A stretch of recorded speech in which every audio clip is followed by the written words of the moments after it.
आदाम सत श्री अकाल नमस्कार। मैं हूं विकास और द लास्ट स्टोरी के एक और नए एपिसोड में आपका हार्दिक स्वागत है, अभिनंदन है। तो दोस्तों आज की यह कहानी शुरू होती है मध्य प्रदेश से। मध्य प्रदेश का एक जिला है ग्वालियर। ग्वालियर में एक स्थान है पाटलिपुर। पाटलिपुर का एक इलाका है जिसका नाम है तृप्तिपुर। तृप्तिपुर या तृप्ति नगर उस जगह का नाम है। जो आज की कहानी वहीं से शुरू होती है। तो दोस्तों कहानी का सिलसिला शुरू होता है। एक वहां पर परिवार रहता है जिसके मुखिया का नाम है मनीष दद्दू। मनीष दद्दू पैसे में सरकारी जॉब कर रहे हैं, कलेक्टर की जॉब है। दोस्तों काफी जान पहचान है, परिवार में पैसों की कोई कमी नहीं है। काफी पैसे हैं उनके पास और संपूर्ण परिवार है। परिवार में उनके सदस्य हैं उनकी पत्नी जिसका नाम है रानी, उनकी बेटी जिसका नाम है अनीता और एक उनकी बेटी है 17 वर्ष की और एक बेटा है 12 वर्ष का। 17 वर्ष की बेटी पढ़ाई करती है और 12 वर्ष का बेटा भी पढ़ाई करता है। दोस्तों और जो बड़ी बेटी रान अनीता है वह उसकी शादी कर दी गई है, वह अपने ससुराल जाती आती है और परिवार में संपूर्ण खुशियां हैं। आसपास के लोग उनके परिवार की मुकाबला करना चाहते हैं, उनके परिवार की बराबरी करना चाहते हैं कि इस प्रकार का परिवार हमें भी मिले और हम भी इतने खुश रहें। पैसों की भी कोई कमी नहीं थी। दोस्तों एक दिन जो अनीता के ससुराल वाले हैं, उनका पति है अनीता का अर्थात मनीष दद्दू का दामाद, अनीता से बोलता है कि तुम अपने पिता से कहकर मेरी कहीं नौकरी की सिफारिश करवाओ और मुझे कहीं पे जॉब आप लगवाओ। आपके पिता मुझे जॉब लगवा देंगे, वो पैसे में कलेक्टर हैं, अब वो तो रिटायर होने वाले हैं तो उनका कुछ फायदा हमें भी मिले। दोस्तों दरअसल मनीष दद्दू की उम्र है 58 वर्ष हो चुकी है। तो अनीता इस बात को सोचती है और अपने पिता से कहती है तो ये नहीं हो पाता है क्योंकि गैर कानूनी ये काम है, जबरदस्ती किसी को सरकारी जॉब पे नहीं लगवा सकते। सारे जो प्रोग्रेस है वो आपको ही कंप्लीट करने रहते हैं, एक सारे स्टेप्स आपको कंप्लीट करने रहते हैं, उसके बाद ही कोई सरकारी जॉब लग सकता है। तो फिर भी वो नहीं समझते हैं इस बात को, जो अनीता के ससुराल वाले हैं वो नहीं समझते, वो उसको टॉर्चर करने लगते हैं और उनके बीच अक्सर झगड़ा भी होने लगता है इस बात को लेकर। तो इस बात झगड़ा काफ़ी हद तक चला जाता है और यह बात जो मनीष दद्दू को भी पता चलती है, अनीता बताती रहती है उनको। तो फिर उनकी जो शादी है वो छूट जाती है, वो अपने पिता के पास ही रहने लगती है, अपने ससुराल नहीं जाती है। तो उनकी तो दरअसल दोस्तों उनके शादी छूट गई है अर्थात उनके तलाकनामा भी हो गया है। अब दोस्तों एक दिन सभी सो रहे थे। दोस्तों वैसे उनका जो घर है 2 मंजिला घर है। नीचे नीचे वाले फ्लैट में खाने-पीने का आदि कार्य करते हैं, डाइनिंग टेबल वगैरह है और ऊपर में हम जो सारे बेडरूम्स हैं, सारे ऊपर ही हैं। जितने भी सदस्य हैं परिवार के सारों के बेडरूम ऊपर के फ्लैट में हैं, तो वह ऊपर के फ्लैट में खाना खा के सोते हैं। दोस्तों रोज की तरह सभी खाना खा के सो गए। दरअसल जैसे ही रात के 12 से 1 बजते हैं, तो ज़ोर से आवाज़ आती है। दोस्तों आवाज़ काफ़ी ज़्यादा थी, सभी परिवार वाले जगते हैं और जिस कमरे से आवाज़ आती है, उस कमरे के अंदर पहुँचते हैं और देखते हैं, तो उनके पैरों तले ज़मीन खिसक जाती है। दोस्तों दरअसल जो मनीष दद्दू हैं, उनको गोली लगी थी और खून ही खून चारों तरफ हो रहा था। उनका खून काफ़ी निकल रहा था। गोली भी काफ़ी पास से चलाई गई थी। शरीर के आर-पार हो गई थी मतलब इस छोर से लेके पीछे तक शरीर में निकल गई थी। दोस्तों उनकी वहीं पे मौत भी हो गई। सभी में अफरा-तफरी का माहौल है। आस-पास के लोग भी इकट्ठा हो जाते हैं और रोना-धोना भी स्टार्ट हो जाता है और पुलिस को भी यह खबर दी जाती है कि जो कलेक्टर मनीष दद्दू है, उनको किसी ने रात को 1 बजे गोली मार दी है। तो पुलिस भी मौके पर पहुँचती है और एक-एक चीज़ों को बारीकी से जाँचने लगती है, तुरंत पड़ताल पे लगती है कि क्या कोई जो मर्डर करने वाला है या फिर सुसाइड का मामला है, ये चेक करने के लिए।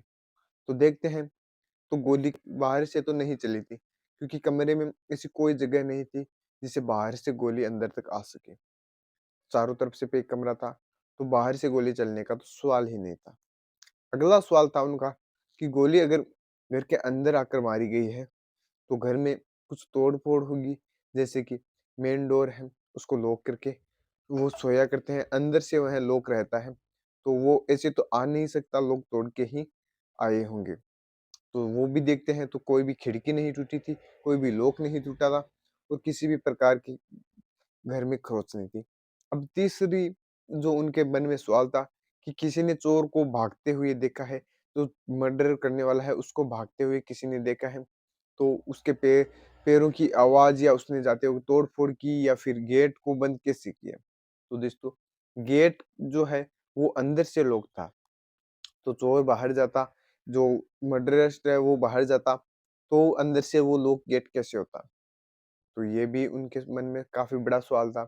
तो फिर कहीं न कहीं वो सोचने लगे कि ये तो सुसाइड का मामला है, इन्होंने सुसाइड ही तो नहीं कर लिया। अब दोस्तों वैसे तो वो मनीष दुद्दू है, उसको कोई समस्या नहीं थी, परिवार में खुशियाँ थी, पैसों की कोई टेंशन नहीं थी और दोस्तों अच्छा खासा उनका परिवार चल रहा था, समाज में इज़्ज़त भी अच्छी खासी थी, तो फिर वो सुसाइड क्यों करेंगे?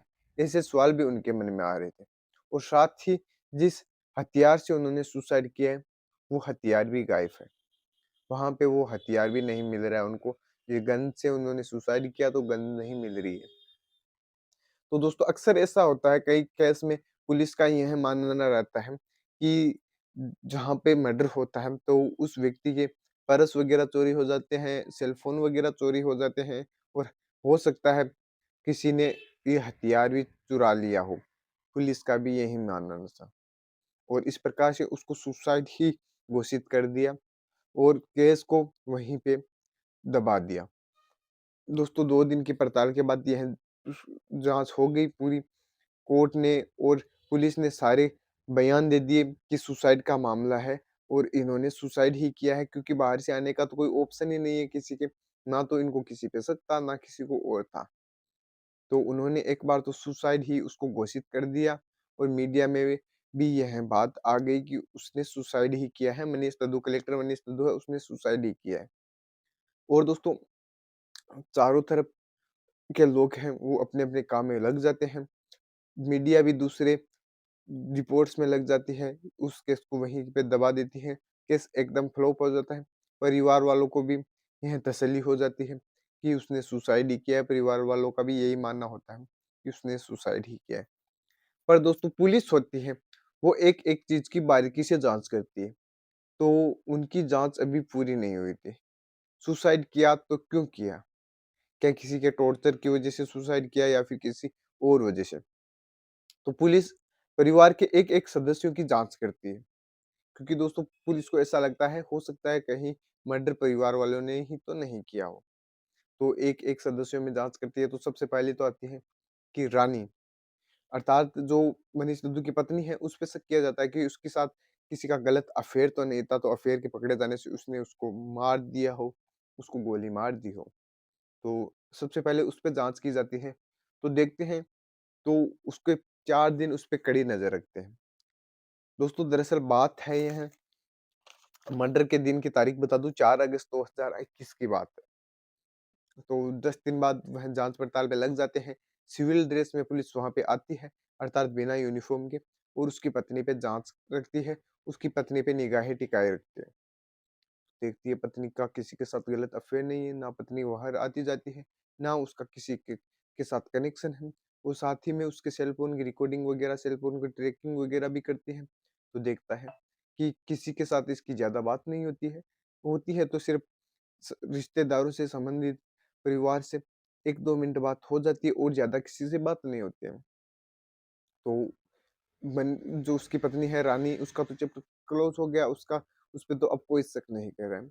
अगली बारी आती है अनीता, अर्थात उसकी बड़ी बेटी और उसके ससुराल वालों की। क्योंकि दोस्तों आपको पता है, ससुराल वाले उसको काफ़ी टॉर्चर कर रहे थे, नौकरी की डिमांड कर रहे थे, तो नौकरी उनको नहीं मिल पाई। इस पर इस वजह से उनके संबंध भी आपस में खराब हो गए थे, तो उनकी जाँच की जाती है। तो अनीता की जो मोबाइल ट्रैकिंग है वो जाँच की जाती है, तो उसने देखा कि कहीं पे किसी से बातें नहीं की गई है मर्डर वाली। और दोस्तों फिर उसपे नज़र भी रखी जाती है 5 से 7 दिन, तो उसका भी कोई भी गलत व्यवहार नहीं है, किसी के साथ नाजायज़ संबंध नहीं है, किसी के पास वह जाती-आती नहीं है, ना ही उठती-बैठती है, ना ही उसके पास कोई आता है। गुमसुम दुनिया में अकेली अपनी दुनिया में जी रही है। तो फिर उस पे भी शक करना छोड़ते हैं। अब दोस्तों रहे परिवार में सिर्फ़ 2 सदस्य, एक तो अनीता की छोटी बहन जिसकी उम्र 17 वर्ष है और उसका छोटा बेटा जिसकी उम्र अभी महज़ 12 वर्ष है। तो दोस्तों पुलिस शक तो नहीं करती है, फिर भी उनका जाँच करना फ़र्ज़ था। उनको कहीं न कहीं ये जो बातचीत है, उस केस को सॉल्व करना था। तो उस 17 वर्ष की लड़की पे नाम तो मैं नहीं बताऊँगा क्योंकि उसकी उम्र अभी 17 वर्ष है, नाबालिग वो है। तो उस पे जाँच करने लगती है। तो पाया जाता है कि उसका किसी के साथ नाजायज़ संबंध था। उसका गलत संबंध था, उसका गलत अफ़ेयर था, वो किसी के प्रेम प्रसंग में फँसी हुई थी और उन दोनों का आपस में मिलन उसके पिता को अर्थात मनीष दद्दू को भी पता चल गया था। तो उसने कई बार उनको डाँट भी पिलाई थी और कई बार उनको मारा-पीटा भी था और कई बार समझाया भी था। तो पुलिस को यह बात सुनकर यह उसके जो स्कूल फ्रेंड्स ने यह बात बताई थी, 17 वर्ष की लड़की है, उसके स्कूल फ्रेंड्स ने यह बात बताई थी कि इस प्रकार इसका एक बॉयफ्रेंड है। उनके मारा-पीटा भी है इनके पिता ने, उनको पिता के पता भी चल गया इनको, सब सारी बात उनके परिवार तक पहुँच गई। तो कहीं न कहीं पुलिस को लगा कि यही कि इस अपराध में शामिल हो या ना हो। हो सकता है इसका भी इस अपराध में हाथ हो और पुलिस को लगता है कि यह मर्डर है, सुसाइड नहीं है। तो फिर और जाँच-पड़ताल में लगते हैं तो उसके बॉयफ्रेंड का नाम खंगालते हैं। बॉयफ्रेंड का नाम दोस्तों सुनील सुनील नाम था। दोस्तों सुनील को पुलिस उठाती है और उससे जाँच-पड़ताल करती है। सुनील कासोटिया उसका नाम है। तो सुनील कासोटिया से जाँच-पड़ताल करती है और पूछा जाता है कि तुम इससे कब से संपर्क में हो? कितने साल हो गए और क्या है? क्या तुम्हारे टच में है? या वो सारी डिटेल्स एक बार आम तौर पे लेते हैं, नॉर्मल पूछताछ के लिए। तो सुनील बताता है कि हाँ, मेरी वो गर्लफ्रेंड है, अभी भी वो कभी-कभी मुझसे मिलती है तो बात करती है। पर पिछले 20 दिनों से मैंने उसको छोड़ दिया है। उसने कहा कि तुम मेरे पिता को मार दो, तो उसने उसे छोड़ दिया। नहीं तो हम बात नहीं कर पाएँगे। ऐसा उस लड़के ने अपने बॉयफ्रेंड को कहा था। तो पुलिस का शक और बढ़ता है, उस लड़की पे शक जाता है। चांस 80 से ज़्यादा परसेंटेज उनके चांस थे कि कहीं न कहीं इस लड़की का ही हाथ है इनके मर्डर के पीछे। तो पुलिस फिर आगे पूछताछ करती है और देखती है और उसके मोबाइल जो है उसकी कॉल रिकॉर्डिंग निकालती है कि किस प्रकार दोनों की बातें हुआ करती है, किस प्रकार उसकी नहीं हुआ करती है। तो और फिर वह जो सुनील है उसके चेहरे से और उसके बातों से ये पता चलता है कि वो तो कहीं न कहीं गुनहगार नहीं है और उसकी बातें जो उसने बताई थी कि पिछले 20 दिन से मेरे से बात नहीं हो रही है, मैंने उसको ब्लॉक कर दिया है। तो कॉल रिकॉर्डिंग में यही पाया गया कि 20 दिनों से उसकी कोई बात नहीं हो रही। और पहले भी उसकी पहले तो घंटों बात हुआ करती है, पर उसमें ऐसा कोई वर्ड नहीं है जिसके उसके पिता को मारने की बात कही जाए। तो पुलिस को लगता है कि कहीं न कहीं सुनील तो है, तो वो गुनहगार नहीं है। अब दोस्तों फिर और जाँच की जाती है, तो जो उस छोटी बेटी का फ़ोन है, वो एक ही लड़के से बार-बार कनेक्ट किया जाता है। घंटों बात होती है। इन 20 दिन के पीरियड्स में घंटों बात होती है। तो उस सिम को ट्रैक किया जाता है और देखा जाता है एक योगेश नाम का लड़का है, उससे वह बार-बार बात की जाती है। दोस्तों योगेश थोड़ा सुपारी लेने वाला भी था, जैसे कि मर्डर वगैरह ऐसे हिस्ट्री उसपे 1-2 केस पहले के भी लगे हुए थे। तो पुलिस का शक और बढ़ता है और जाँच की जाती है और योगेश को उठाया जाता है और देखा जाता है तो योगेश वैसे भी मर्डरिस्ट था। उसने पहले भी सुपारियाँ ले रखी थी किसी को मारने की और उसकी कॉल रिकॉर्डिंग ट्रैक की जाती है, उनसे पूछा जाता है, उनको थोड़ा टॉर्चर किया जाता है तो वो अपना गुनाह कबूल करते हैं कि हाँ, मैंने ही मारा है और मारने की हिस्ट्री वो जो बताते हैं, वो कुछ इस प्रकार थी। मैं बताता हूँ आपको। पहले तो जो शाम का खाना होता है सभी एक जगह बैठ के खाते हैं, उसमें खाने में उनको नींद की हल्की-हल्की दवा मिलाई गई। दोस्तों जो 17 वर्ष की लड़की है, वो ही सबको खाना देती है। तो उसने अपने पिता के खाने में जो नींद की दवा है वो नहीं मिलाई, क्योंकि दोस्तों जब उनकी पोस्टमार्टम होगा तब पता चल जाएगी कि उनको नींद की दवा खिलाई गई थी। तो इस तरह से उसने उनको तो नहीं खिलाई और बाकी परिवार वालों को हल्की नींद की दवा खिला दी गई और आपने भी नहीं किया। किसी भी प्रकार से उनके वो दवा खिला दी उसने। और फिर जब सब सो गए, उसके बाद वह अपने बॉयफ्रेंड को घर बुलाती है और दोस्तों बॉयफ्रेंड को रिश्वत इस प्रकार देती है क्योंकि जो बॉयफ्रेंड था, वो सुपारी लेने वाला था। तो उसने बोला मैं तो पैसों के बिना काम नहीं करूँगा। तो उसने कहा कि तुम मेरे पास जो भी है मेरा तन ले लो, मेरे साथ संबंध बना लो, मेरे साथ कुछ भी कर लो, मैं सब करने के लिए तैयार हूँ पर तुम्हें मेरे पिता का मर्डर करना ही होगा। तो ये सुपारी उसको देती है क्योंकि पैसे तो उसके पास थे नहीं, तो उसने अपने शरीर को ही उसे दे दिया। तो फिर वो बॉयफ्रेंड भी उसका बन गया, उससे 20 दिन प्यार भरी बातें की, अच्छी-अच्छी बातें की, तो वो एक दिन आ ही गया। 4 अगस्त के दिन उसके घर आ गया रात को। तो घर आकर वह अंदर से हल्के से गेट को लॉक करती है और अपने बॉयफ्रेंड को अंदर बुला लेती है। फिर जैसे ही रात के 1 बजे सब सो गए, तो वह उसको अपने पिता के कमरे में ले जाती है और अपने पिता की को वहीं पे मरवा देती है। गोली से उस पे वार किए जाते हैं और जो हथियार है, वो लेकर वहीं से चला जाता है और अपने बॉयफ्रेंड को जो दरवाजे से बाहर निकाल के दरवाजे की कुंडी हल्के से लॉक कर दी जाती है। तब तक ऊपर के जो फ्लोर में सारे लोग इकट्ठा हो चुके थे, उन्होंने नीचे के फ्लोर में किसी को देखा नहीं था। फिर जो उसकी छोटी बेटी है वो भी वहाँ पे आ जाती है और इस प्रकार से उसने अपने ही पिता का मर्डर करवा दिया। दोस्तों इस कहानी का सुनाने का उद्देश्य आपको किसी किसी की भावनाओं को ठेस पहुँचाना नहीं है, मैं तो आपको जागरूक करता हूँ, सचेत करता हूँ और इस कहानी का सुनाना आपको एक कहानी सुनाना ही है। कृपया कोई भी दिल पे इस कहानी को नहीं ले। अगर दोस्तों कहानी आपको अच्छी लगे तो कहानी को लाइक कर देना, चैनल को सब्सक्राइब कर देना। मैं मिलूँगा किसी एक और नई कहानी में, तब तक के लिए दीजिए मुझे इजाज़त। जय हिंद, राम-राम।